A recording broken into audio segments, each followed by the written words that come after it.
Mesdames, Messieurs, bonjour, bienvenue dans l'autre direct. Aujourd'hui, je reçois Marc Lévy. Bonjour Marc Lévy, on ne vous présente plus, vous l'écrivain de 30 millions d'ouvrages vendus depuis 14 ans, c'est le chiffre donné par votre maison d'édition en ce début d'année. Finalement, est-ce qu'on s'habitue au succès, Marc Lévy? Non. Il y a du monde qui vous attend. Effectivement, vous êtes là pour dédicacer votre dernier ouvrage, Une autre idée du bonheur. Là, on vous a dit qu'il y avait beaucoup de monde. Vous aviez l'air surpris, effectivement. C'est amusant. De quoi? D'être surpris par, finalement, l'arrivée des fans, quelque part. Ben oui, je suis toujours surpris. Mais je ne crois pas que ce soit des fans, je crois que ce sont des lecteurs et des lectrices. Mais oui, moi, je suis toujours très étonné. Et très traqueur en plus, donc vous voyez. Alors, en revanche, d'après vous, il faut s'habituer au bonheur. C'est un peu ce qu'on ressent lorsqu'on lit votre dernier ouvrage, Une autre idée du bonheur, qu'il faut retrouver même dans les choses les plus simples. C'est un roman qui raconte une histoire, c'est pas un livre de philosophie sur le bonheur, ni voyez, un recueil de comment être heureux. J'aurais jamais cette prétention-là. C'est un roman qui raconte, qui met en scène deux personnages qui sont Agatha et Emily, qui vont traverser les États-Unis en voiture. Et road movie. Road book. Et voilà, et l'une est très douée pour le bonheur parce qu'elle en a été privée pendant des années et qu'elle a envie de le prendre à pleine main. Et l'autre est un peu... n'y arrive pas, on a l'impression qu'elle...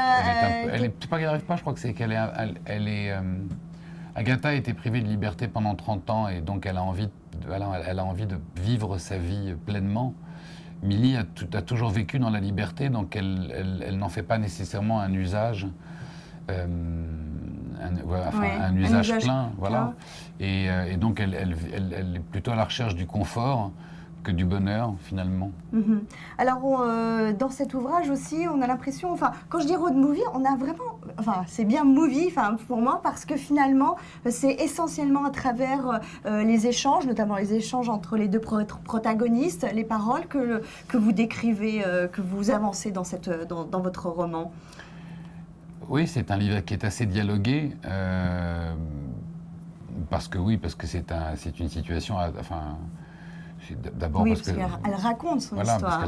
Parce qu'Agatha doit raconter son histoire à Millie, et puis parce que j'aime aussi écrire des dialogues, mais il y a une énorme différence entre l'écriture d'un roman et l'écriture d'un scénario. C'est très joyeux qu'un livre donne au lecteur, c'est merveilleux pour un romancier, qu'un lecteur ait vu des images en lisant un livre, parce que c'est le métier du romancier. Depuis la nuit des temps, le métier du romancier consiste à faire naître des images avec des mots.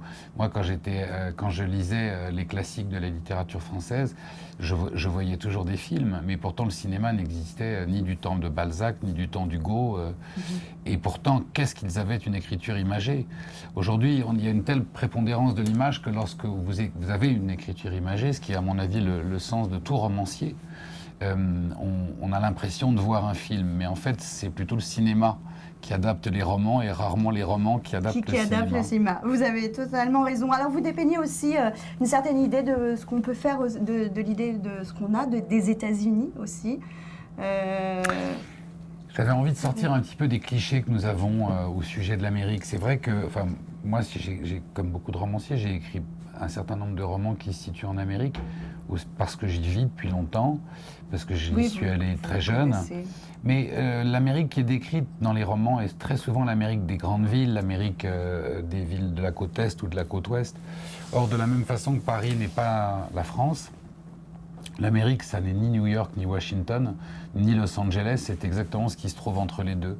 Et cette Amérique que j'ai eu l'occasion de traverser tellement de fois, c'est vrai que j'avais envie de la raconter et j'avais envie de la faire découvrir à des gens qui ont parfois une vision un peu cliché de l'Amérique. Alors, on vous reproche parfois, certaines critiques, cette espèce d'écrivain populaire, on est passé, mais sincèrement, moi qui ai lu votre premier livre, et si c'était vrai, il y a 14 ans, on trouve vraiment une sorte d'évolution dans la structure de vos romans, et même dans les intrigues. Même avec l'avant-dernier livre, là, Un sentiment plus fort que l'apport, on sent une évolution. Mais parce que je travaille beaucoup. Non, mais vous pourriez, j'allais dire, vous endormir sur vos lauriers parce que chaque ouvrage, vous avez un succès. Non, ça n'aurait aucun intérêt. C'est cette chance qui m'est donnée par la vie. Vous pensez bien que j'essaye de la mériter du mieux que je le peux. Et donc, je travaille énormément, beaucoup. Bien sûr que j'espère qu'il y a une progression d'un roman à l'autre. Je ne sais pas pourquoi certaines personnes voudraient... enfin, si, ce sont les gens qui ne vous lisent pas. Qui vous cataloguent quelque part. Non, mais qui veulent toujours vous critiquer en prenant comme référence votre premier roman. Vous voyez, c'est quand on aime...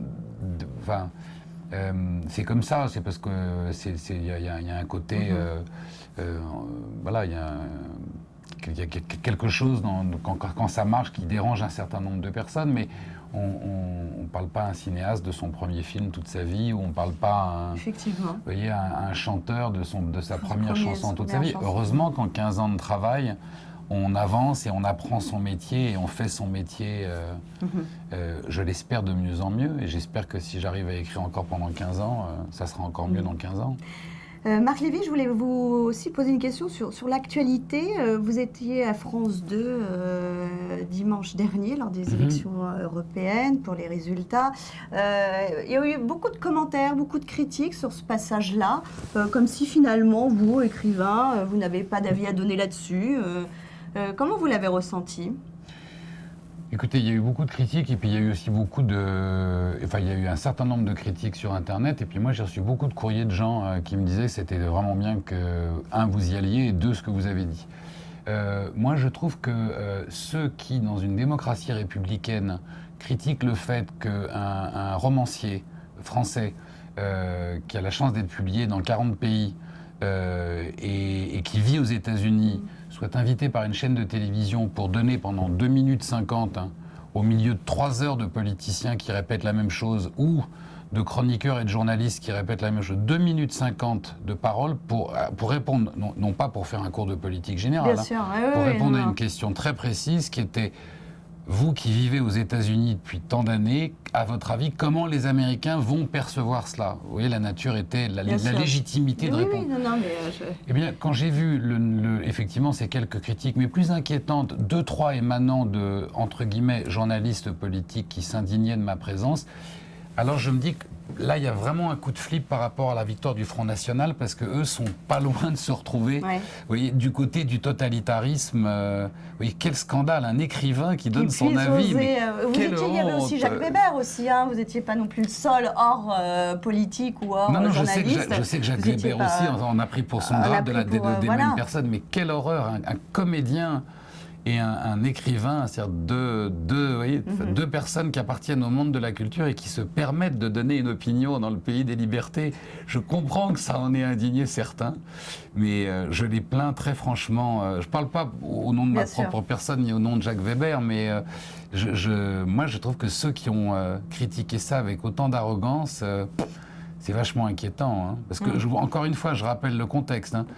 2 minutes 50 d'intervention dans une soirée de 3 heures pour répondre à une question très précise.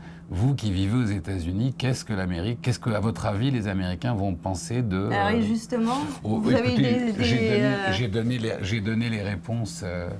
Vous avez eu des... Non, mais entre-temps, là, vous avez des appels Non, mais je tiens quand même à le dire que, voilà... Évidemment, il y a eu ceux qui se sont exprimés sur Internet contre ça, il y a eu beaucoup de gens qui ont des signatures anonymes, mais parce que Internet est un peu aussi le café des préjugés. Vous n'aimez pas beaucoup Internet aussi ? Si, j'aime beaucoup Internet, c'est un outil formidable, c'est un outil de très grande liberté, sur lequel on peut trouver énormément d'informations, sur lequel on peut communiquer, grâce auquel des révolutions se sont faites, donc c'est quelque chose d'extraordinaire. Parce que c'est un espace de liberté, c'est aussi un espace où il y a, vous voyez, comme il y avait le café du commerce, il y a le café des préjugés, où il y a beaucoup d'anonymes qui vont trinquer et dire du mal de tout ce qui se dit, tout ce qui se fait. Mais vous savez, comme disait Aristote, le meilleur moyen de n'être jamais critiqué, c'est de ne rien dire, de ne rien faire et de n'être personne. Ça, c'est sûr. Merci beaucoup, Marc Lévy. On va vous laisser aller signer vos livres. Merci à vous. Merci à vous. On se retrouve très bientôt dans l'autre direct.